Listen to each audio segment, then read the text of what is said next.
여러분은 임진왜란 당시 칠천량 전투, 용인 전투, 죽산 전투에 대해 들어보셨을 것입니다. 세 전투 모두 외적을 공격했다가 크게 패한 치욕적인 사건들인데요. 지금부터 소가 끄는 장갑 수레를 만들어 외적을 공격했던 죽산 전투에 대해 알아보겠습니다.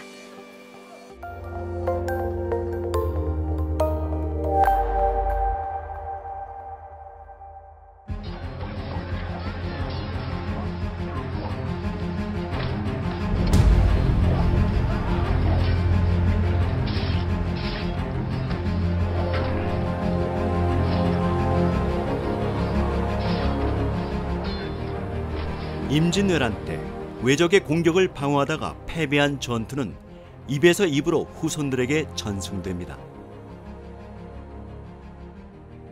하지만 외적을 공격하다가 크게 패한 전투는 조용히 묻히게 되죠.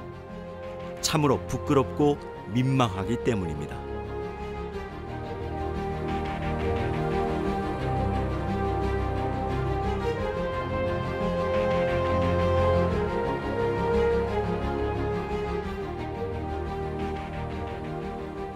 외적의 공격을 성공적으로 물리친 경우도 전승되면서 과장됩니다.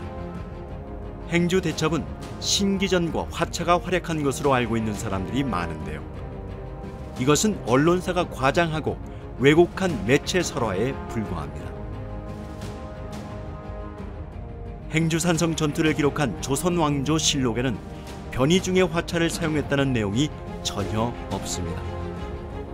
행주산성 전투에 직접 참전했던 고산현감 신경희는 변이중의 화차를 언급하지도 않았으며 오히려 변이중이 백성을 괴롭혔다고 선조 임금에게 고발하였습니다.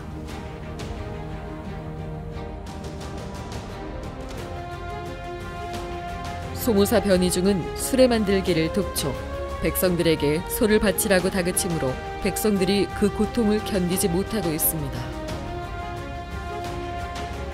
그렇다면 변이중은 왜 소를 징발하고 수레를 만들면서 백성들을 괴롭혔었을까요? 인조 반정 이후에 다시 편찬한 선조수정실록에서 그 까닭을 찾을 수 있습니다. 변이중이 양호에서 군사를 소집한 다음 망령대의 예법을 본받아서 우거를 많이 준비해가지고 하객진을 지어 적군에 다다르니 적들이 칼을 휘두르며 마주 나와서 종횡무진 어지럽게 베자 아군이 패해 흩어졌다. 적이 또 불을 던져 우거를 태우나 우거 위의 군사들이 모두 죽었으며 변이중은 겨우 죽음을 면하였다. 이처럼 행주산성 전투를 기록한 조선왕조실록에서는 변이중의 화차를 칭찬하기는커녕 오히려 변이중의 패전을 문제 삼고 있습니다. 변이중은 숲과 끄는 장갑 수레를 만들어 병력을 수송한 다음 적을 만났을 때 수레 밖으로 나와 싸우는 기계화 보병 전술을 구사하다가 크게 패하였습니다. 수레 만들기를 독촉하면서 백성들을 괴롭혔다는 사서의 기록을 볼 때 전투 수레를 제작하는 데 많은 물력과 공임이 투입되었음을 알 수 있습니다. 임진왜란 당시 수레를 제작하는 데 얼마나 많은 시간과 노동력이 필요한가를 계산해보면 죽산 전투의 패배는 엄청난 손실이었습니다. 급히 소집한 많은 군사들이 죽고 백성들의 원성을 감수하고 제작한 우거들이 모두 불에 탔기 때문입니다.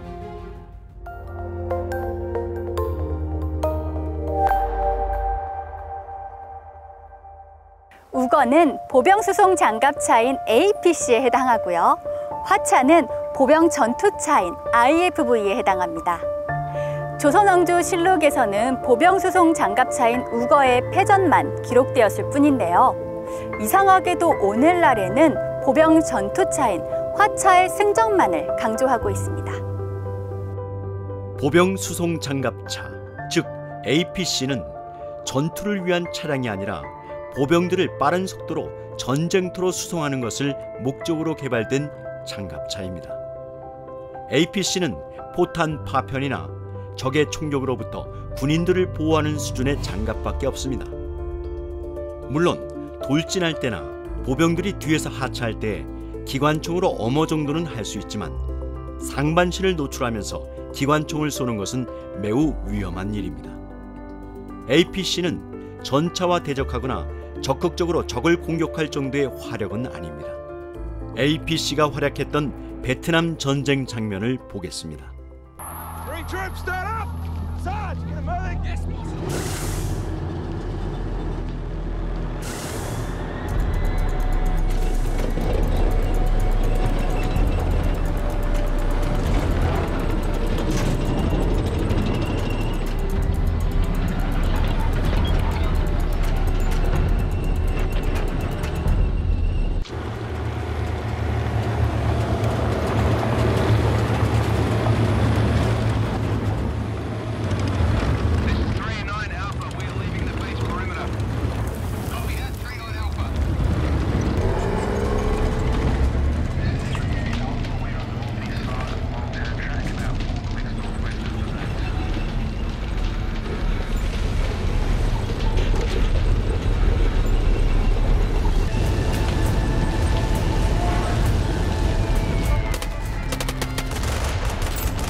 보병 전투차인 IFV는 보병의 수송뿐만 아니라 하차에서 돌진하는 보병의 전투를 근접 지원할 수 있는 화력을 갖춘 장갑차입니다.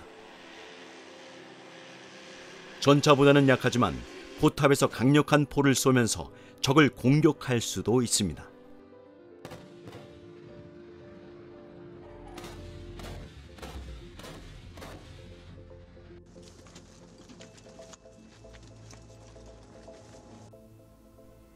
행주산성 전투에서 활약했다는 화차 전설 속에 등장하는 변희중 화차가 바로 보병 전투차인 IFV에 해당합니다. 하지만 우거는 수레에 방패를 장착한 후 적진으로 돌진하도록 설계되었기 때문에 보병 수송 장갑차인 APC에 해당합니다. 기계화 보병 전술은 잘 훈련된 부대만이 수행할 수 있습니다. 임진왜란 초기 훈련도 제대로 되어 있지 않은 병사들을 급조한 장갑 수레에 태워 적진으로 돌진시키는 것은 참으로 무모한 전술입니다.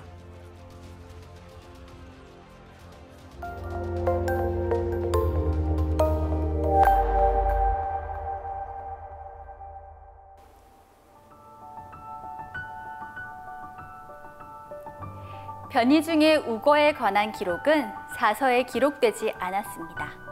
따라서 소가 끌 수 있는 수레의 중량을 고려하여 상상 재현하는 수밖에 없는데요. 그렇다면 보병 수송 장갑차에 해당하는 우거는 어떠한 모습이었을까요? 우거의 형태에 관한 도면이나 기록은 사서에 남아있지 않습니다. 따라서 우거의 형태를 추론할 때 우선 고려해야 할 것은 동력원입니다. 소의 힘만으로 움직였는지 아니면 사람들도 수레를 움직이는데 기여했는가에 따라 전혀 다른 형태로 추론할 수 있기 때문입니다. 다음으로 우선 소 한 마리가 끌 수 있는 최대 중량을 고려해야 합니다. 수레 자체의 무게는 물론 수레에 탑승하는 인원과 무기의 중량을 모두 고려해야 하는데요. 소 한 마리의 힘으로 수송할 수 있는 군사들은 서너 명에 불과하죠. 우거의 형태를 추론할 때 빠질 수 없는 것이 소를 보호하는 방호벽의 설치 여부입니다. 소가 전투 수레를 끌면서 공격할 때는 소가 제일 먼저 적의 공격에 노출되죠. 이를 피하기 위해서는 수레 뒤에서 소가 수레를 미는 방식으로 설계해야 하는데요. 하지만 우리 역사에서 소가 수레를 뒤에서 미는 방식으로 움직였던 수레는 없었습니다. 따라서 소를 보호하는 방호벽을 설치하는 것으로 추론하는 것이 합리적입니다.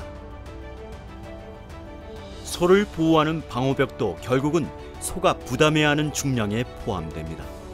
따라서 방호벽의 무게를 소가 다 짊어지지 않게 하려면 방호벽에도 작은 바퀴를 설치하는 방법이 있습니다. 이렇게 하면 소가 방호벽과 수레를 동시에 끌 수가 있죠.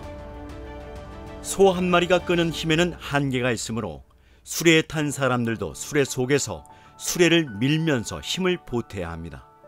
화면에서 보는 것처럼 수레 안을 사람이 미는 공간과 무기를 적재하는 공간으로 분리하여 제작하면 12명 정도의 병력과 무기들을 수송할 수 있게 되죠.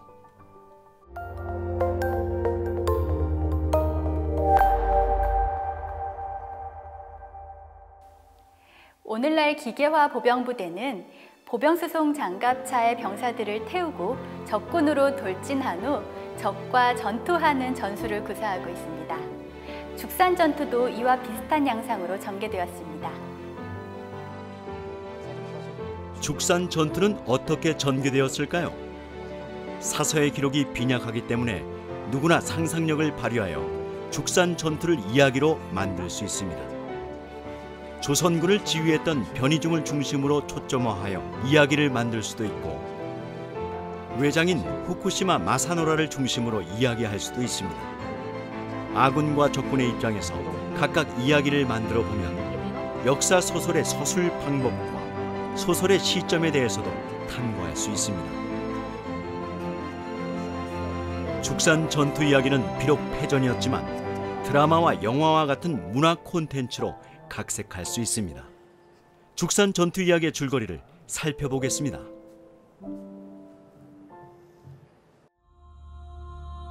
변희중이 지휘하는 조선군은 죽산에 주둔하고 있는 왜적을 공격하기로 하였습니다. 우거 한 대에는 8명의 군사들이 자리를 잡았으며 소와 연결된 보추를 조정하는 병사가 우거를 지휘하게 됩니다. 소를 보호하기 위해 소 주변에도 방호벽을 설치하였으며 소의 다리 사이에 작은 수레바퀴를 달아 방호벽 자체도 작은 수레처럼 움직일 수 있게 하였습니다. 하객진을 만들어 돌진하라! 드디어 몇 달간 백성들이 고생해서 제작한 우거가 실전에 투입되었습니다. 소가 부지런히 수레를 끌고 8명의 병사들도 열심히 수레를 밀면서 왜군 진영으로 돌진하였습니다. 수백 대의 장갑 수레가 일으키는 먼지와 함성이 전장에 널리 퍼졌습니다. 달리는 동안 옆에서 달리는 수레와 충돌하지 않도록 우거를 지휘하는 병사는 좌우 보추를 당기면서 조종하였습니다. 외장 후쿠시마 마사노리도 처음 보는 우거들이 용감하게 돌진하는 모습에 당황하였습니다. 수레들이 더 이상 접근하지 못하도록 조총을 쏘아라! 왜적은 조총을 마구 쏘아댔으나 우거의 소나무 방패를 관통시키지 못했습니다. 안 되겠다. 이제는 백병전이다. 수레로 돌진해서 조선군을 제압하라! 우거의 주변으로 왜적들이 달려들자 우거 안에서도 화살을 빠르게 쏘면서 대응하였습니다. 일부 용감한 병사들은 수레 밖으로 돌진하였습니다. 하지만 우리 병사들은 오랜 내전을 경험한 왜군들과의 백병전을 당해낼 수 없었습니다. 겁을 먹은 일부 병사들은 우거 밖으로 나오지 못하고 우거 안에서 공포에 떨었습니다. 수레에 불화살을 쏴서 태워버려라! 왜군들은 불화살을 쏘기 시작하였습니다. 불타는 수레 속에 갇힌 병사들은 우왕좌왕하다가 모두 타 죽었습니다. 수레 밖으로 나와 돌진하던 조선 병사들은 대부분 왜군의 조총과 휘두르는 칼에 희생되었습니다. 이처럼 한국사 최초의 기계화 보병 부대는 적진까지 병사들을 보내는 데까지는 성공하였으나 적과의 근접 전투에서 패하고 말았습니다. 역사는 이 치욕적인 패전을 견이중의 탓으로 돌리면서 비웃고 매도하였습니다.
지금까지 보병 수송 장갑차인 우거를 대량 투입했음에도 크게 패하고 말았던 죽산 전투에 대해 알아보았습니다.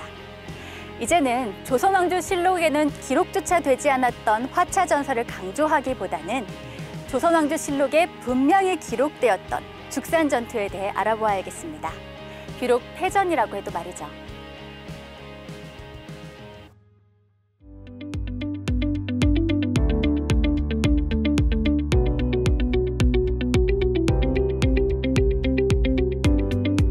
통진고등학교 교과 기반 프로젝트에 대해 설명해 주세요. 예, 우리 통진고등학교는 전통과학에서 참신한 주제를 발굴하여 탐구하는 프로젝트를 해마다 운영하고 있습니다.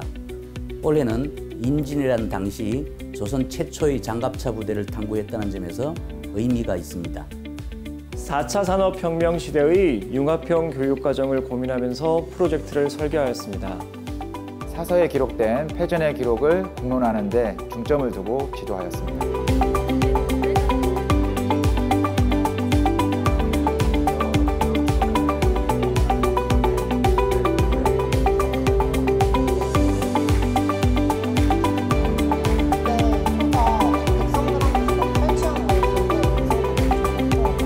역사 소설을 쓰는 것이 얼마나 많은 공부가 필요한지를 깨닫게 되었습니다.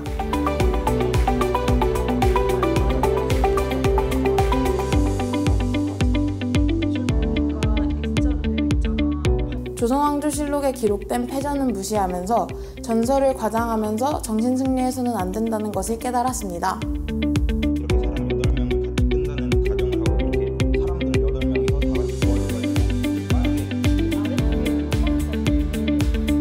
역사적 탐구를 위해 물리적 지식을 활용하는 즐거움을 체험하였습니다.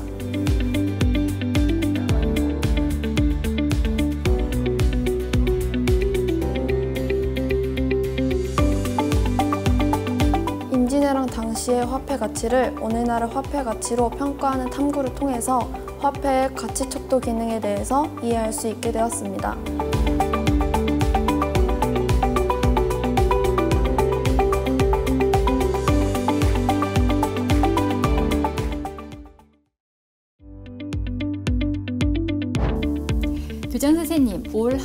보니까 이 교장 선생님께는 더욱더 뜻깊은 한 해가 되지 않을까 싶은데요. 바로 정년퇴직을 앞두고 계시다고 들었어요. 어떠셨어요? 예, 제가 통진고등학교에서 33년 근무를 했습니다. 제 앞에 수많은 선배 교사님들도 계셨는데 어느 순간 그 선배님들 다 이제 퇴임을 하시고 제게 퇴임의 자리가 이제 온 것 같습니다. 교직 생활 하는 동안 정말 행복하고 제게 딱 맞는 천직이었다라는 생각이 들었습니다. 그러나 교장 6년간 하면서 교과 기반 프로젝트라는 프로그램을 운영하면서 학생들이 성장하는 모습에 매우 뿌듯하고 통진고등학교에 대한 자긍심을 가졌습니다. 매우 행복했습니다.